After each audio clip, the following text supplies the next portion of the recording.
आज का शब्द बहुत ही अनमोल है। ये कबीर साहब के अनमोल शब्द हैं और अपने गुरु के प्रति समर्पण लाने के लिए, प्रेम पैदा करने के लिए बहुत ज़रूरी है। हर कोई अपना अपना इष्ट मानता है, अपना गुरु मानता है, और गुरु के प्रति समर्पण कैसे आना है, गुरु के प्रति श्रद्धा कैसे बढ़ेगी, विश्वास कैसे बढ़ेगा, इन शब्दों के माध्यम से बढ़ेगा। जो कबीर साहब ने साखी शब्द रमैनी लिखी हैं, जो शब्द में गहराई है, वो समझ के आपका प्रेम अपने सतगुरु के प्रति जागृत हो जाएगा। क्योंकि सतगुरु है ना, सतगुरु भगवान ही होता है, दूसरा कोई हो ही नहीं सकता है। क्योंकि भगवान से मिलाने का माध्यम क्या है? सतगुरु है। तो सीधे भगवान भी खुश नहीं होता है, तो गुरु करना होता है। गुरुर ब्रह्मा गुरुर विष्णु गुरुर देवो महेश्वरा, गुरु साक्षात परब्रह्म तस्मै श्री गुरुवे नमः। तो गुरु की पूजा में समस्त ब्रह्मांड के सारी देवी देवता कहते हैं समाहित रहती है। तो आज का बहुत बढ़िया शब्द है, उसको देखते हैं। मैं तो आन पड़ी चोरन के नगर। देखो, कबीर साहब आधीनता से कह रहे हैं कि मैं तो आन पड़ी चोरन के नगर। चोर कौन है? कहते हैं ये हंसाते अमर लोक को पड़ो काल बस आए हो, और मनुष्य रूपी देव निरंजन तो राखो भरमाइयो। तो ये कहते हैं काल है का जाल है, ये काल का लोक है, ये 21 ब्रह्मांड। इससे पार निकालने के लिए सदगुरु कबीर साहब प्रयास करते हैं। तो कह रहे हैं मैं तो आन पड़ी चोरन के नगर, सत्संग बिना जिया तरसे। आह, सत्संग कौन कर सकता है? सत्संग भगवान ही कर सकते हैं।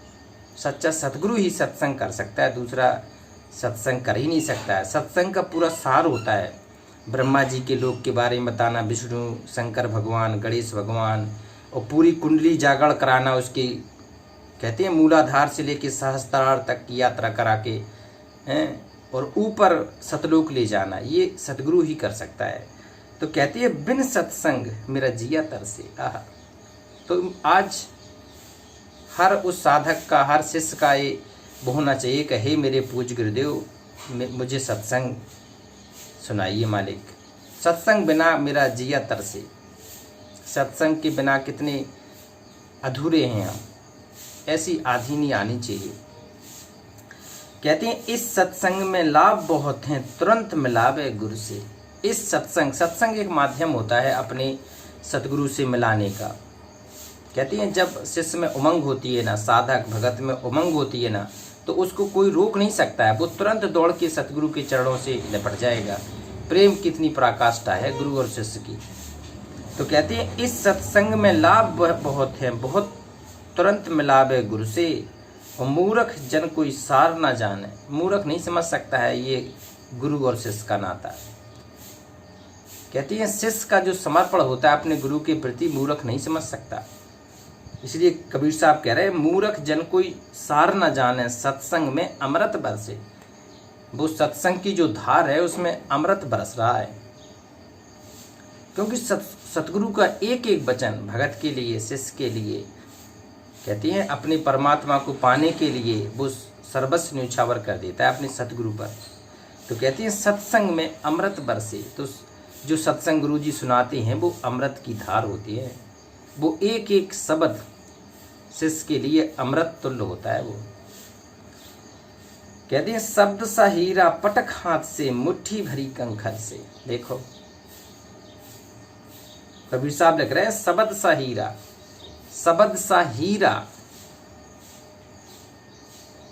पटक हाथ से। कहते हैं तू सत्संग तो छोड़ चुका है, गुरु के सत्संग में तो तुझे मन नहीं लगता है, सत्संग में तो तू आता नहीं है, और मुट्ठी भरी कंकर से। कंकर का मतलब होता है पैसे, माया मोह में तू उलझ के रह गया है। अब कैसे तेरा उद्धार होगा, कैसे तेरा बेड़ा पार होगा? कहे कबीर सुनो भाई साधु। देखो कबीर साहब साधुओं से विनती कर रहे हैं, हे मेरे प्यारे साधुओं, कहे कबीर सुनो भाई साधी, श्रुत करो वही घर से। वो घर कौन सा? सतलोक से, जो शाश्वत स्थान है, काल की जाल से परे है। कहते वहाँ जाने के बाद फिर इस लोक में आने की जरूरत नहीं रहती है, कोई भी फिर इस लोक में नहीं आते हैं। तो कबीर साहब कह रहे हैं अब तुम उस लोक चल, चल हंसा सतलोक हमारे, और छोड़ो ये संसारा हो। इस संसार का काल है राजा, इसने कर्म का जाल पसारा हो। तो ये बहुत गहरे शब्द हैं। ये काल के जाल से निकालने के लिए कबीर साहब आए थे और ये शब्द दे गए।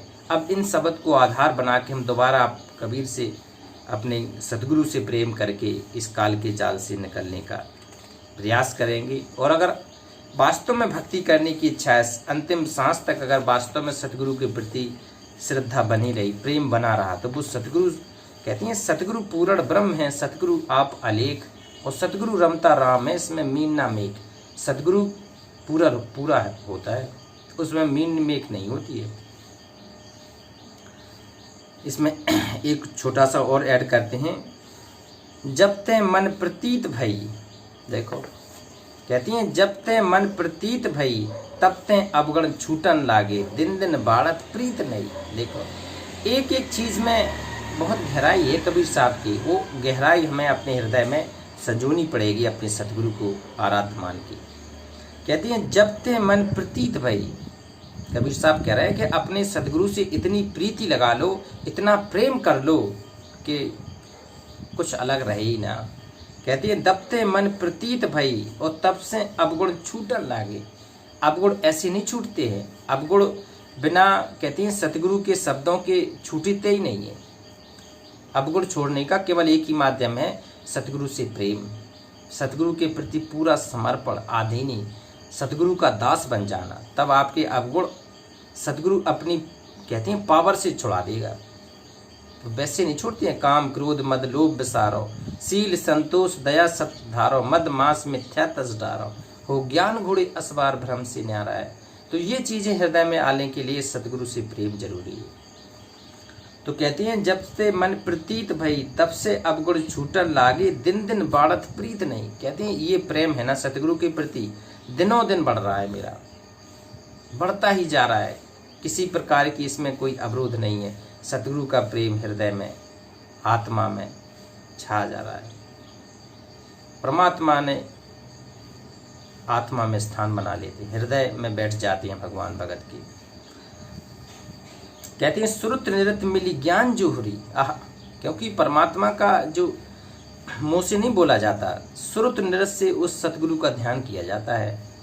कहते हैं अपने सतगुरु का हमेशा आपके श्रुत में ध्यान रहना चाहिए कि हमारे सतगुरु हमें अब कुछ आदेश देंगे, हमारे सतगुरु अब हमसे क्या चाहते हैं, हमारे सतगुरु कैसे प्रसन्न होंगे। तो ऐसे भाव एक शिष्य के मन में होना चाहिए, भगत के मन में होना चाहिए। तो कहती हैं श्रुत नृत मिली ज्ञान जोहरी। देखो सतगुरु का जो ज्ञान है वो भगत शिष्य को समझ लेना चाहिए कि क्या है सतगुरु का ये ज्ञान। तो शिष्य भी वो कहती हैं जोहरी बन जाता है फिर, तो वो भी श्रुत नृत में अपने सतगुरु को ही भगवान मान के याद करने लगता है, जैसे पार होना है। तो कहती हैं श्रुत नृत मिली ज्ञान जोहरी, निरख परख जिन वस्तु लई। निरख परख के जो वस्तु लई, वो मेन वस्तु है सार शब्द, वो संजीवनी बूटी है। वो बिना सच्चे सतगुरु कोई सार शब्द दे नहीं सकता है। जो शब्द का भेद कबीर साहब ने लिखा है, निरख परख के वो सार शब्द दई संजीवनी बूटी। निरख परख जिन वस्तु लई, थोड़ी बनिज बहुत है बाड़ी। आहा, थोड़ी से ही मैं प्रेम की कितनी गहराई उपज गई। थोड़ी बनिज बहुत है बाड़ी और उपजन लागे लालमयी। कहते जी हृदय में ये लाल की तरह भक्ति बढ़ गई है। लाल जैसे न हीरा होता है, लाल होता है, वो उसी तरह ये भक्ति बढ़ गई हृदय में। उपजन लागे लालमयी और अगम निगम तू खोज निरंतर। देखो अगम क्या होता है, आगे का लोक। कहते हैं ब्रह्मा के लोक, विष्णु का लोक, शंकर का लोक, ये तो हमें पता है। ब्रह्म लोक तक भी पता है। ब्रह्म के ऊपर परब्रह्म, पूर्ण ब्रह्म और पूर्ण शाश्वत स्थान सतलोक की जानकारी किसी को नहीं है। तो ये कबीर परमात्मा ने ही आके बताई है, वही सक्षम है, क्योंकि जो जहाँ का होगा वो उस लोक का बता सकता है। तो सतगुरु ही अगम निगम की बता सकता है। ये कबीर साहब पूर्ण ब्रह्म परमेश्वर सतगुरु थे। कहती हैं ये तत्वदर्शी संत थे और ये पूर्ण ब्रह्म परमेश्वर किसी ना किसी रूप में इस पृथ्वी पर आते रहते हैं। ये साधना ये कबीर के जो शब्दों में छिपी है काल जाल से निकालने की जो सतभक्ति छिपी है, वो कबीर परमात्मा किसी ना किसी साधु संतों के रूप में आके इस पृथ्वी पर आके अपना ज्ञान दे जाते हैं, अच्छी आत्माओं को सतलोक ले जाते हैं। तो ये गुरु, इतना पूरा गुरु कबीर चाहिए। अब कहते अगम निगम तू खोज निरंतर, सत्य नाम गुरु मूल दई। देखो सतनाम क्या होता है? सतनाम सतगुरु ही बता। सतनाम नहीं है। सतनाम में 2 अक्षर का भेद है, जो सतगुरु ही दे सकता है, और सतगुरु वही देने का अधिकारी हो सकता है जो वास्तव में कबीर परमात्मा हो। कहते कबीर परमात्मा का जिसके ऊपर आशीष हो, या स्वयं वो भगवान हो।